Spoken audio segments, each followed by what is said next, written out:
మరి గౌరవ శాసనసభ్యులు మాట్లాడుకుంటా మరి రుణమాఫీ పైన చాలా అవాస్తవాలు మాట్లాడడం జరిగింది అధ్యక్ష. ఒక నిమిషం అధ్యక్ష, ఒక నిమిషం. నేను నా నియోజకవర్గానికి సంబంధించి నేను అడుగుతాను. ఎందుకంటే వారు మాట్లాడితే ఏమన్నారంటే గౌరవ ముఖ్యమంత్రి గారు మమ్మల్ని అందరినీ పిలిచి చెప్పడం జరిగింది రుణమాఫీ గానాల దగ్గర అప్లికేషన్స్ తీసుకోండి అని చెప్పండి. నేను అడుగుతాను అధ్యక్ష, ఒక పాలసీ డెసిషన్ తీసుకున్న తర్వాత ప్రతి ఒక్క రైతుకు రుణమాఫీ చెందాల్సినటువంటి అవసరం ఉంది, ఎమ్మెల్యేస్కి అప్లికేషన్ ఇవ్వాల్సినటువంటి అవసరం లేదు. నేను అడుగుతా ఉన్నాను అధ్యక్ష మీ ద్వారా, ఎందుకంటే క్రాప్ లోన్ ప్రభుత్వం మాఫీ చేస్తామన్న తర్వాత ఈరోజు రిజిస్ట్రేషన్ ఆఫీస్కి వెళ్ళి వాళ్ళ పొలాన్ని అమ్ముకుందామంటే కూడా మరి ఈరోజు పొలం అనుకునేటువంటి పరిస్థితి లేదు. ఎందుకంటే ఎంఆర్ఎస్ అంతా కూడా క్రాప్ లోన్ ఉంది కాబట్టి మీకు మేము రిజిస్ట్రేషన్ చేసి ఏమో అని చెప్తా ఉన్నారు. కాబట్టి అది ప్రభుత్వం దృష్టికి తీసుకొస్తా ఉన్నా. రెండోది ఏంటంటే 1,00,000 రూపాయల లోపు అందరికీ మాఫీ చేస్తామన్నారు, కానీ మాఫీ కాలేదు అధ్యక్ష. నా దగ్గరనే ఇప్పుడు హరీష్ రావు గారు ఒకటి కోట్ చేయడం జరిగింది. ఒక సొసైటీలో 240 మెంబర్స్ 1,00,000 లోపు ఉన్నటువంటి రైతులు ఉంటే కేవలం 140 మందికి మాఫీ అయింది. ఇంకొక సొసైటీలో 600 చిల్లర మంది ఉంటే కేవలం 400 మందికి మాత్రమే మాఫీ అయింది. కాబట్టి ప్రభుత్వం దృష్టికి తీసుకొస్తున్నా, ఎందుకు అధికారులు చెప్పలేకపోతా ఉన్నారు ఎందుకు రుణమాఫీ కాలేదనేది. కాబట్టి దాన్ని మరి మీ దృష్టికి తీసుకొస్తా ఉన్నాను అధ్యక్ష. అదేవిధంగా ఏంటంటే మరి కొన్ని అప్లికేషన్స్ పెండింగ్లో ఉన్నాయి, కొన్ని కారణాల వల్ల పరంపోగులు కానీ ధర్నీ అప్లికేషన్స్ కానీ ఇవన్నీ పెండింగ్లో ఉండడం వల్ల వారికి కూడా రుణమాఫీ కాలేదు.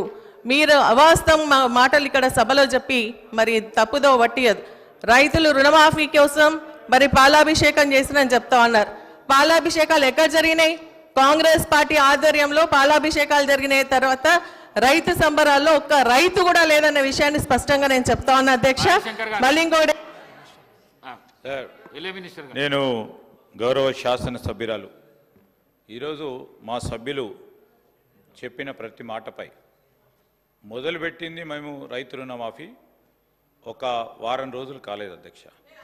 ఆ వారం రోజులకు సంబంధించి ఎక్కడైనా నేనేం కోరుతా ఉన్నానంటే, ఎక్కడైనా అర్హత కలిగిన ఆ రైతు సోదరుడికి మీరు చెప్పిన ప్రతి అంశాన్ని కూడా నోట్ చేసుకొని ఆ రైతు సోదరుడికి న్యాయం చేసే ఓ కార్యాచరణ తీసుకుంటాం.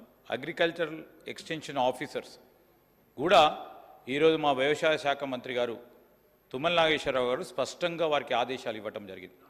ఎక్కడైనా సరే we will take it in a positive way. అందుకోసమే వి జస్ట్ స్టార్టెడ్ ఈ వ్యవసాయ రుణాలకు సంబంధించి. తప్పకుండా మీరు చెప్పిన ఇంతకుముందు పెద్దల హరీష్ రావు గారు చెప్పింది కూడా తప్పకుండా పాజిటివ్ వేలో తీసుకుంటాం. మాకు అల్టిమేట్లీ ఆబ్జెక్టివ్ ఏంది, అర్హత గల రైతు సోదరుడికి 2,00,000 రూపాయల రుణమాఫీ చేయాలి. ప్రక్రియ మొదలైంది. మీరిచ్చే మంచి సూచనలు కూడా తీసుకుంటాం.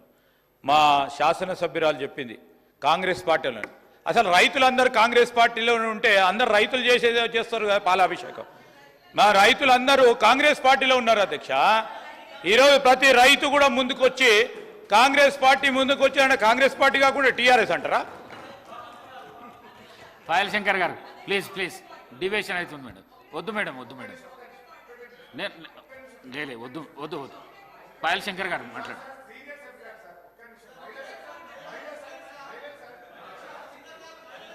థ్యాంక్ యూ అధ్యక్ష.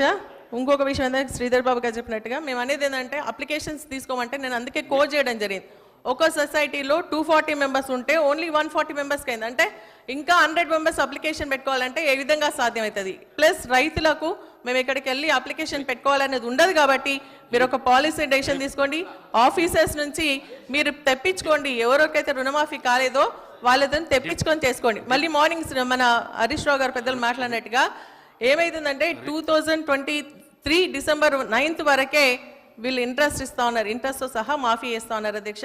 కానీ తర్వాత డిసెంబర్ నుంచి ఈ జూలై ప్రజెంట్ రుణమాఫీ అయ్యే వరకు కూడా ఇంట్రెస్ట్ కడితేనే రుణమాఫీ చేస్తూ ఉన్నారు. అది బ్యాంకర్ స్పష్టంగా చెప్తా ఉన్నారు. కాబట్టి మరి గవర్నమెంట్ నుంచి ఒక డైరెక్షన్స్ ఇవ్వాల్సిందిగా మీ ద్వారా కోరుతాను.